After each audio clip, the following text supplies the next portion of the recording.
kwamba ukizimia siku ya taabu, nguvu zako ni chache.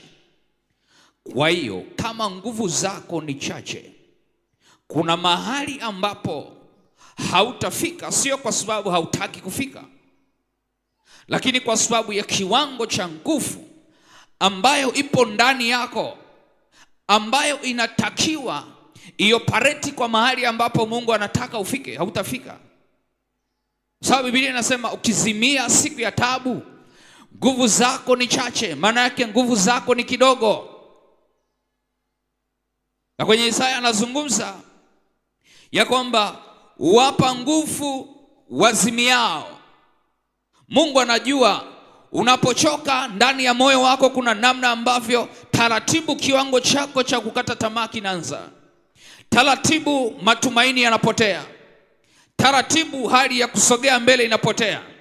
Na ni rahisi sana hata ukaanza kuomba maombi ambayo kwa kweli ukija kupata nguvu, yale maombi utashangaa kwamba ni wewe uliokuwa unayaomba.